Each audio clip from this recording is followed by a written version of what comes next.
오늘은 어버이 주일이죠. 성경은 효에 대해서 여러 번 강조하고 있습니다. 그래서 오늘 본문에서도 볼 수 있듯이 10계명 중에서 하나님에 관한 것 4계명 외에 맨 처음 나오는 5번째 계명이 바로 부모님을 공경하는 것입니다. 또 사도 바울은 에베소서 6장 2절과 3절에서 내 아버지와 어머니를 공경하라. 이것이 약속 있는 첫 계명이니 이로써 내가 잘되고 땅에서 장수하리라고 말씀하셨습니다. 하나님께서 이처럼 효를 강조하신 것은 육신의 부모를 온전히 섬기는 자만이 영적 아버지인 하나님을 또한 제대로 섬길 수 있기 때문입니다.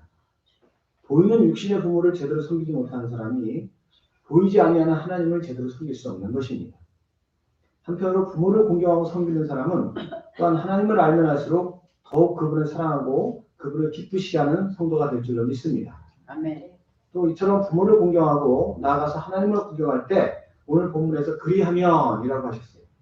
내 하나님 여호와가 내게 준 땅에서 내 생명을 길고 복을 누리리라 하고 약속하시고 있습니다. 그러므로 오늘 이 어버이 주일을 맞이해서 우리가 어떻게 하는 것이 육신의 부모님과 영의 아버지신 하나님을 공경하는 것인지를 생각하고 그를 통해 예비하신 은혜와 복락을 누리는 삶을 살기를 원합니다. 부모님을 공경하는 것에 있어서 먼저 우리가 시행해야 할 것은 그분의 음성을 듣는 것입니다. 우리는 때로 누군가 무슨 말을 들었는데 전혀 기억이 안 나는 경험을 한 적이 있어요. 나이가 들어서 그렇죠. 아니 그건 그런데 나이가 들기 전에 젊을 때에도 이렇게 누군가 얘기를 했는데 기억이 안 나는 경우가 있어요. 어떤 경우가 그러냐면 그 말이 중요하지 않다고 생각할 때 이 공부를 못하는 학생이 그날 배운 수업 내용이 뭐냐고 몰라요. 관심이 없으니까 그래요. 수업 시간에 내리 자는데 뭐 알겠어요. 또 이제 교회 나온 지 얼마 안 되신 분들은 이제 목사님이 무슨 얘기를 했는지를 기억을 못해요. 뭐 먹었는지는 기억나. 교회에서 꽃이 무슨 꽃을 갖다 놨는지는 기억나. 뭐 그것도 기억 못하시는 분은 뭐 할 수 없고 기억을 못한다는 것은 상대방의 말을 중요하게 여기지 않는 뜻입니다. 그래서 불효자들은 부모의 말을 무시합니다. 부모가 말해도 귀 기울이지 않습니다. 뭐 이렇게 오늘 이것 좀 해줘라 그래도 신경 안 쓰죠. 그래서 이런 사람들은 부모님이 아무리 앉혀놓고 얘기해도 1시간만 지나면 전혀 기억을 못해요. 우리도 마찬가지입니다. 하나님께서 우리에게 항상 말씀하시기를 원하십니다. 따라서 우리가 믿음으로 그분의 음성에 귀 기울이면 반드시 그 음성을 들을 수 있을 줄 믿습니다. 그럼에도 우리가 하나님이 나에게 무슨 말을 하는지 모르겠다. 하나님의 음성을 나는 기억이 안 난다. 뭐 나에게 무슨 말씀하시는지 모르겠다. 그 이유가 뭡니까? 하나님의 음성을 듣기를 사모하지 않아서 그래요. 하나님의 음성을 귀하게 여기지 않아서 그래요. 뭐 하나님의 음성 들어봐야 뻔하다. 뭐 기도하라는 얘기겠지. 전도하라는 얘기겠지. 예배하라는 얘기겠지. 헌금하라는 얘기겠지. 뭐 이런 얘기 아니겠냐 하고 내 마음속에 딱 재단을 하고 그 말씀에 관심을 두지 않는 거예요. 하나님의 음성에 귀 기울이지 않는다는 것은 그분을 공경하지 않는다는 뜻입니다. 그분을 경외하지 않는다는 것입니다. 그러나 이것은 사단에게 속는 것입니다. 세상이 죄로 관영할수록 사단은 우리의 귀를 세상의 뉴스와 같은 거짓말에 자꾸 귀 기울이게 합니다. 세상의 뉴스, 세상의 소식에 자꾸 귀 기울이게 합니다. 그런데 이 세상 뉴스에 관심을 갖는 사람들은 이 주일 예배는 안 들어도 9시 뉴스는 꼬박꼬박 찾아 듣는 분들이 있어요. 그런데 뉴스를 자꾸 이게 세상 뉴스만 자꾸 듣다 보면요. 우리 마음이 점점 낙심이 되고 절망에 빠지게 됩니다. 세상 뉴스가 절망적인 소식만 들려주기 때문에 그래요. 세상 뉴스가 뭘 전해줍니까? 살인사건, 강도사건, 자동차 사고, 지진, 전쟁, 정치가의 부패 이런 얘기만 전해줘요. 뉴스에서 무슨 희망을 주는 나에게 무슨 기쁨을 주는 그런 얘기는 안 해줘요. 우리가 앞으로 행복해지겠구나 잘 살겠구나 그런 뉴스는 거의 안 나옵니다. 그냥 듣고 있으면 욕 나오고 화가 나고 그런 소식뿐이에요. 답답하고 괴로워지게 됩니다. 사람들이 왜 술을 마시고 쾌락을 즐깁니까? 왜 사람들의 마음에 분노가 가득합니까? 사람들의 마음에 분노가 가득한 것은 이게 오늘날 정말 뉴스에도 한번 봤는데 저도 그거 뉴스에서 봤어요. 화가 가득하대요. 화가. 분노가 가득하대요. 그래서 조금만 싸움이 나도 참지 못하고 막 때려 부수려고 그러고, 사람 간에 분쟁이 나면은 좀 배운 사람은 고소하고 고발하고, 옛날 같은 그냥 이렇게 다 훌훌 털어버리고 넘어갈 일을 그냥 넘어가지 못한대요. 꼭 배상을 받아내야 되고. 이게 세상 뉴스로 인해서 마음에 절망과 분노가 가득하기 때문에. 그리고 막 그냥 세상의 그 정보 뉴스 그 지식에만 가득해서 어떻게 하면은 상대방을 고소할 수 있고, 어떻게 하면 상대방과의 싸워 이길 수 있고, 그런 것만 눈치만 들었어요. 이런 세상은요, 결국은 파멸하는 겁니다. 한편으로 하나님의 말씀, 우리 영의 아버지이신 하나님의 말씀은 소망을 줍니다. 말씀은 우리에게 힘을 주고 소망을 주는 말씀이에요. 그리고 기적을 일으키는 말씀이에요. 이스라엘 백성들이 포로가 되고 70년이 흘렀습니다. 70년 동안 그들이 고향으로 돌아간다는 보장은 하나도 없어요. 하나님의 선민으로 택한 백성으로 하나님을 모르는 이방인들이 포로가 됐다는 게 얼마나 자존심 상하는 일이겠어요. 그런데 70년이 흘렀어요. 세대가 2번이 바뀌었어요. 다시 고향으로 돌아간다는 희망은 하나도 없어요. 모든 백성들이 절망이 가득했을 거예요. 그런데 다니엘서에 보니까 다니엘이 하나님의 말씀을 받습니다. 다니엘서 9장 2절에 나 다니엘이 책을 통해 여호와께서 말씀으로 선지자 예레미야에게 알려주신 그 연수를 깨달았느니 곧 예루살렘이 황폐함이 70년 만에 그치리라 하신 것이죠. 예레미야 선지자를 통해 주신 그 말씀이 다니엘에게 임한 거예요. 예레미야서 25장 11절에 이렇게 말씀하셨어요. 하나님께서. 그런데 그동안은 이 말씀을 발견하지 못했어요. 근데 다니엘이, 그 후손인 다니엘이 말씀을 사모하고 구하고 찾았더니 하나님이 그에게 이 말씀을 주셨어요. 이때부터 다니엘은 간절히 기도합니다. 희망을 품게 됩니다. 하나님 앞에 부르짖습니다. 감사함으로 구했겠죠. 하나님 약속하셨잖아요. 우리 민족 돌아가게 해주세요. 그리고 그 약속대로 70년 만에 페르시아의 고레스 1세가 이스라엘 백성들을 예루살렘으로 돌려보냈습니다. 또 이스라엘 백성들이 로마 식민지하에서 고통하며 하나님의 음성을 듣지 못할 때에 그들은 절망 속에 있었습니다. 말라기 선지자 이후 400년 동안 하나님의 음성이 들리지 않았어요. 얼마나 고통스러웠겠어요. 얼마나 힘들었겠어요. 모든 이스라엘 백성들이 하나님의 음성이 들리지 않으니까 다 절망하고, 그래서 막 귀신 들린 사람들, 각색 병자들, 가난에 빠진 사람들, 모든 사람들이 피폐해 있었어요. 나라가 아주 그냥 이스라엘 민족 전체가 다 그냥 이스라엘이라는 나라가 아니었으면 벌써 민족이 사라졌을 거예요. 이스라엘이라는 나라니까 그냥 민족은 존속하고 있었지. 400년 동안에 하나님의 음성이 들리지 않으니까 아무 희망도 없는 거예요. 그런 상황에서 마가복음 1장 1절에 보니까 세례 요한이 등장해서 하나님의 말씀을 전하기 시작합니다. 주께서 오실 것이다. 메시아가 오실 것이다. 그 말씀을 들은 사람들이 얼마나 소망과 기쁨이 가득 찼는지, 낮은 사람부터 높은 사람까지 다 세례 요한한테 와갖고 어떻게 해야 됩니까? 우리가 죄사함을 받는 세례를 받아. 다 유단당에서 세례를 받았다고 했어요. 막 줄을 서서 세례를 받았어요. 소망을 주는 것이 하나님의 말씀입니다.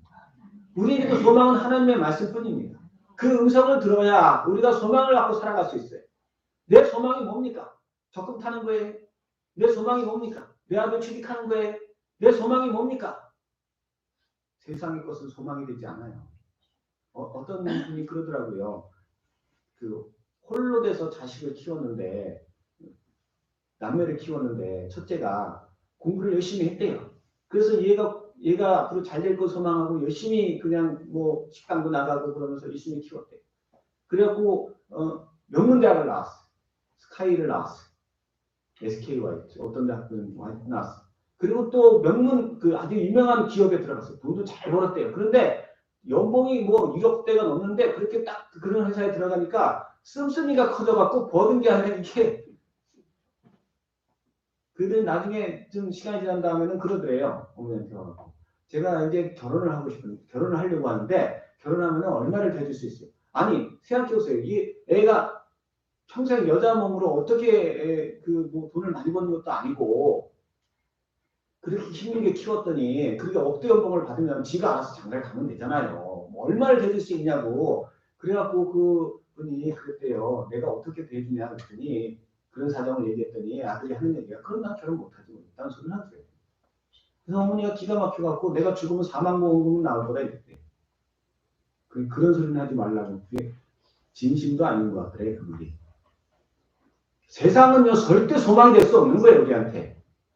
뭐 자식이 뭐 명문대학을 나오고 그것도 안 상관없어요. 그 애는 걔 인생 사는 거예요. 나하고 상관이 없어요. 나의 소망은 오직 하나님의 말씀이 되어야 할 줄 믿습니다. 아멘. 말씀이 소망인 사람은 말씀을 찾아야 돼요. 말씀을 들으려고 해야 돼요. 말씀을 구해야 돼요. 그래야 그게 들리지. 말씀이 중요한 게 아니야. 나는 지금 돈을 벌어야 돼. 말씀이 중요한 게 아니라 난 놀러 가야 돼. 이런 사람은 하나님의 음성이 들릴 수가 없어요. 하나님을 무시하는 거예요, 그건. 우리가 부모를 공경하듯이 하나님을 공경해야 됩니다. 부모를 사랑하듯이 하나님의 말씀을 사모해야 합니다. 그래야 들려요. 하나님의 음성은 그래야 들려요. 그래야 내게 소망이 있어요. 하나님의 말씀은 소망뿐 아니라 기적을 일으킵니다.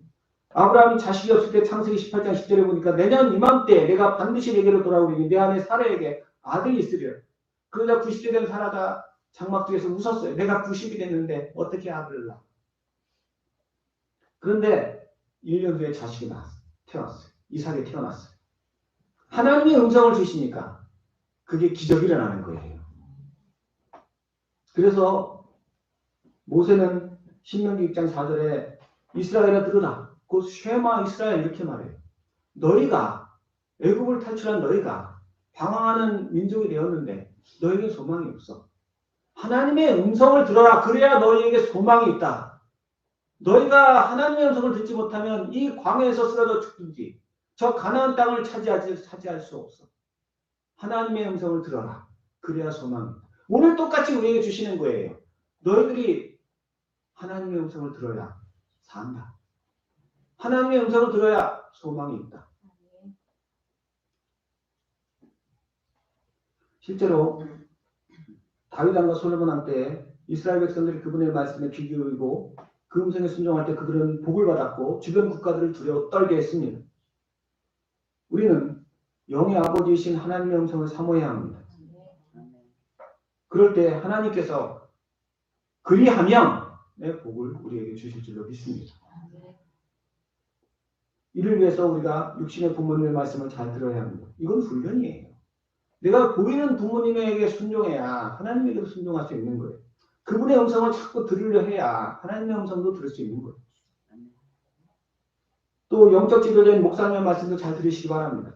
새벽 기도 하라고 하면은 그 음성은 목사님 맨날 그러지. 전도하라고 하면 목사님 맨날 그러지 뭐. 그러지 마세요. 최소한 내가 못하면 찔림이라도 있어야죠. 하나님 나도 좀 할 수 있게 해주세요. 나도 새벽 기도 좀 할 수 있게 해주세요. 내가 평생에 정말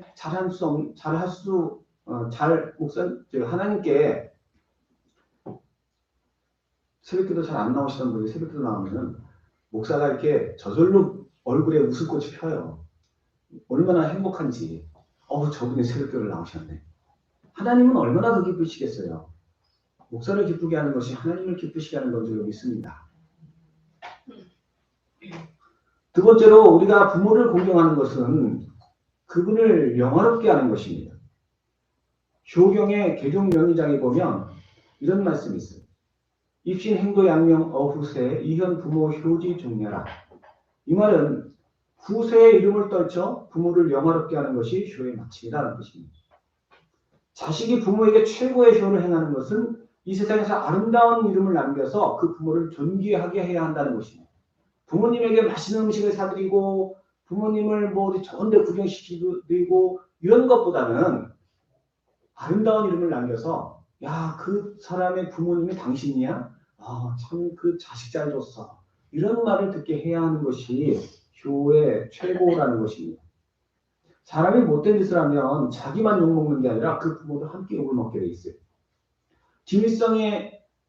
북한의 김일성에 부모님의 이름은 지금 알아두시기 바랍니다. 모르셨던 분들은 김형직과 강반석이라는 사람입니다. 두고두고 욕하시기 바랍니다. 그런 자식을 낳았어 그래.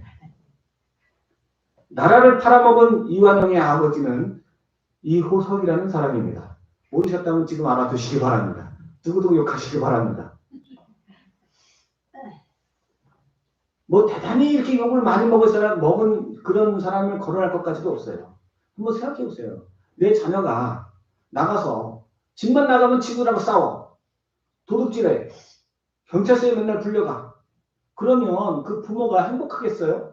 아무리 사업이 잘 되고 아무리 친구들이 인정해주고 아무리 이쁘다고 소문이 나도 내가 아무리 모든 게 다 잘 돼도 자식이 맨날 경찰서에 가 있고 맨날 친구들하고 싸운다고 그러고 선생님이 맨날 좀 오시라고 그러고 그러면 속이 썩어 문드러져요.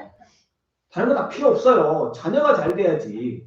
자녀가 말을 들어야지. 내 자녀가 주변 사람들에게 욕을 먹고 손가락질 당하면 그 마음에 억장이 무너져요. 부모는. 반대로 사람들에게 내 자녀가 인정을 받고 칭찬을 받으면 그것처럼 행복한 게 없어요. 아, 이거 자식이 공부를 참 잘하나 봐. 자녀가 이번에 박사학위 받았다며. 자녀가 어디 시험에 붙었다며. 어려운 시험에. 그러면요, 이게 부모가 어깨가 으쓱해요. 뭐 중간고사 성적표만 잘 나와도 지난번에 30점이었는데 이번에 50점 받았다며. 얼마나 행복해지는지 몰라요. 50점이 만점은 아니죠. 반 정도. 자녀가 부모에게 줄 수 있는 효과가 그보다 더 큰 게 없는 겁니다. 오늘 보신 동영상의 홍수환 선수가 세계 챔피언이 된 후에 그 유명한 엄마 나 챔피언 먹었어. 이 한마디로 어머니가 대한민국의 유명한 인물이 되셨어요. 하나님에 대해서도 마찬가지입니다. 하나님이 우리를 창조하신 것은 영광 받으시기 위해서입니다. 이사야서 43장 7절에 내 이름으로 불려지는 모든 자, 곧 내가 내 영광을 위해 창조한 자를 오게 하라. 그를 내가 지었고 그를 내가 만들었느니라고 했습니다. 신약에서도 사도 바울은 고린도전서 10장 31절 말씀에 너희가 먹든지 마시든지 무엇을 하든지 다 하나님의 영광을 위해 하라고 말씀하십니다. 우리가 하나님의 영광을 드러내면 하나님이 제일 행복해하세요. 그럼 우리가 어떻게 하나님의 영광을 드러냅니까? 어떻게 하나님의 영광을 드러낼 수 있어요? 영광이라는 건요. 간단히 말해서 다른 사람을 볼 때 보기에 좋은 어떤 것을 말하는 겁니다. 하나님께서 세상을 창조하실 때 보시기에 좋았더라. 당신의 영광으로 지으셨기 때문에 그렇지. 보기에 좋은 것.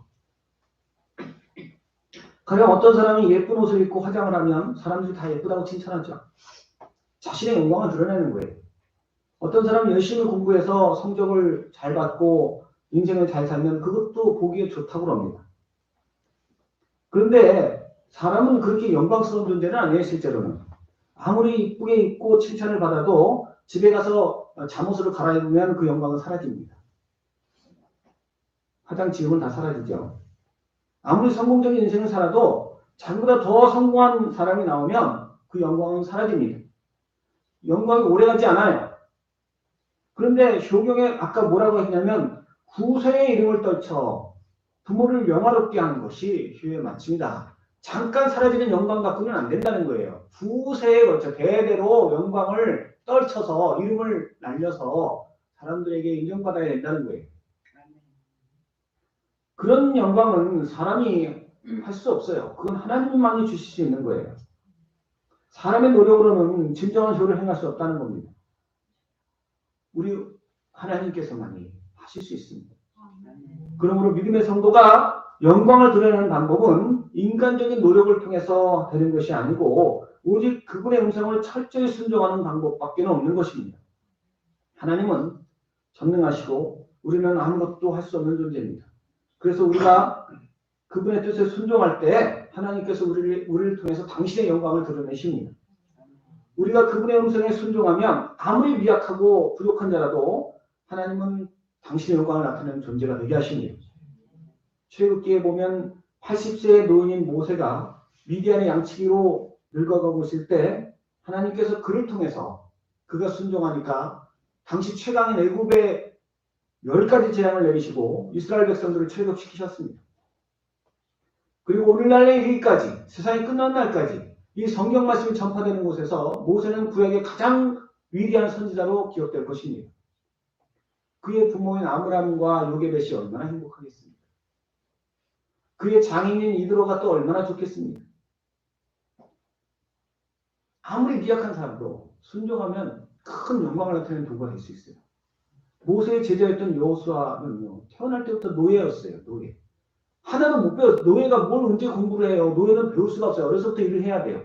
여호수아도 마찬가지예요. 그가 누구한테 배웠습니까? 오직 여호수아는 모세한테서부터 밖에 배울 데가 없어요. 모세한테 배웠어요. 하나님의 말씀을 배웠어요. 그런데 하나님께서 여호수아 1장 7절에 이렇게 말씀하시죠. 오직 강하고 극히 담대하여 나의 종 모세가 내게 명령한 그 율법을 다 지켜 행하고 우로나 좌로나 치우치지 말라. 그리하면 어디로 가든지 형통하리니. 네가 모세한테 배우면 그것만 잘 지켜. 딴 거 신경 쓰지 마. 그 말씀만 잘 지켜. 많이 배우지 않았어도 돼. 그것만 잘 지켜. 얼마나 간단해요. 많이 안 배워서 그게 좋은 거야. 많이 배우면 이게 복잡해. 뭘 어떻게 해야 할지. 근데 한 가지 그렇잖아요. 음식도 뭐 너무 많이 할 줄 알면 잔칫날 뭘 해야 될지 몰라. 근데 라면밖에 못 끓이면 라면만 끓이면 돼. 라면만 잘 끓이면 돼.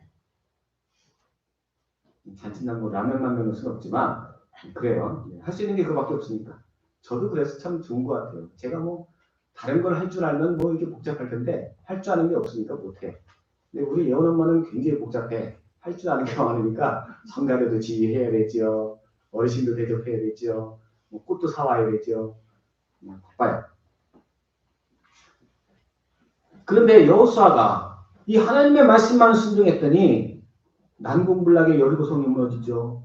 요단강이 멈추죠. 심지어 해와 달이 멈춰요.